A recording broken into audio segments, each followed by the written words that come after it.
جب میں اخلاص سے نیت بھی رکھوں، اپنی قیادت کے حالات سے بھی واقف رہوں، اس کے بعد جب مجھے عملی میدان میں کام کرنا ہوگا تو پھر دو باتیں ذہن میں رکھیں، ایک محنت ہوگی، ایک اس محنت کا رزلٹ ہوگا۔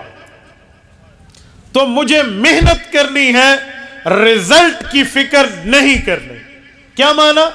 میں یہ محنت کر رہا ہوں، جماعت کے لیے تگ و دو کر رہا ہوں، جماعت کے معاملات پہ میں ساتھیوں کو اکٹھا کرنے کی محنت کر رہا ہوں، میں چاہتا ہوں میری جماعت کی اشاعت ہو، میری جماعت کی ترویج ہو، میری جماعت کی بڑھوتری ہو، میری جماعت میں اضافہ ہو، میری جماعت پھلے پھولے، میری جماعت آگے بڑھ کے صف اول میں خدمت کرے، لیکن نتیجہ یہ نہیں نکلتا، میری محنت کا نتیجہ زیرو ہے، اللہ نہ کرے میری محنت کا نتیجہ صفر ہے، تو پھر مجھے نتائج سے، پھر مجھے رزلٹ سے بے پرواہ ہو کے کام کرنا ہے، کیونکہ اللہ نے میرے ذمے محنت دی ہے، نتیجہ اللہ پہ چھوڑا ہے۔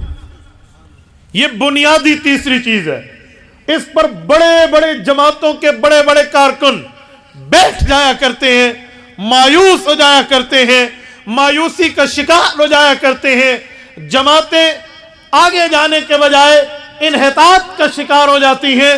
کیوں؟ ان جماعتوں میں کارکن کا ذہن یہ ہے، ہم محنت کرتے ہیں نتیجہ نہیں نکلتا، ہم تگ و دو کرتے ہیں فائدہ نہیں ہوتا، ہم کوششیں کرتے ہیں ہمیں کوئی ثمرہ نہیں ملتا۔ بھائیو، ثمرات کی وصولی ہمارا مشن نہیں ہے، نتائج کی وصولی ہمارا مشن نہیں ہے، رزلٹ کو لینا ہمارا پروگرام نہیں ہے۔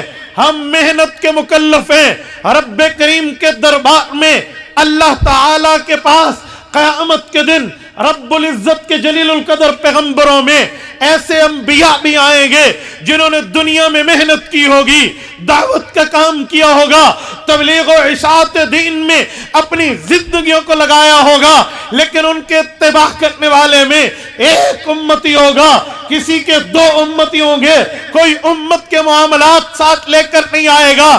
جب وہ انبیاء نتائج سے بے پرواہ ہو کے رزلٹ کی فکر کیے بغیر محنت، کوشش، تگ و دو، لگن کرتے ہیں، تو اگر میں خود کو نبی کا وارث سمجھتا ہوں تو مجھے ان چیزوں سے سبق لینا چاہیے، دل چھوٹا نہیں کرنا چاہیے۔ یہ میرے اندر بنیادی چیز ہے۔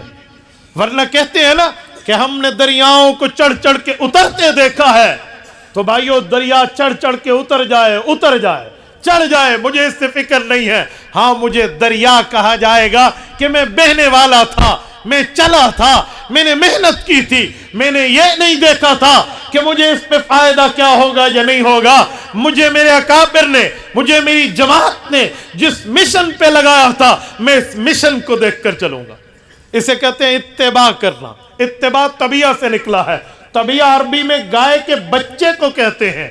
گائے کا بچہ یہ نہیں دیکھتا میری اماں، میری گائے کہاں جا رہی ہے، کیوں جا رہی ہے، وہ یہ نہیں دیکھتا، وہ یہ دیکھتا ہے اماں کدھر جا رہی ہے، میں نے اس کے پیچھے جانا ہے۔ سبحان اللہ، سبحان اللہ۔ قیادت کے معاملات پر اس طرح ان کے مشن کو لے کر میں چلنے والا ہوں۔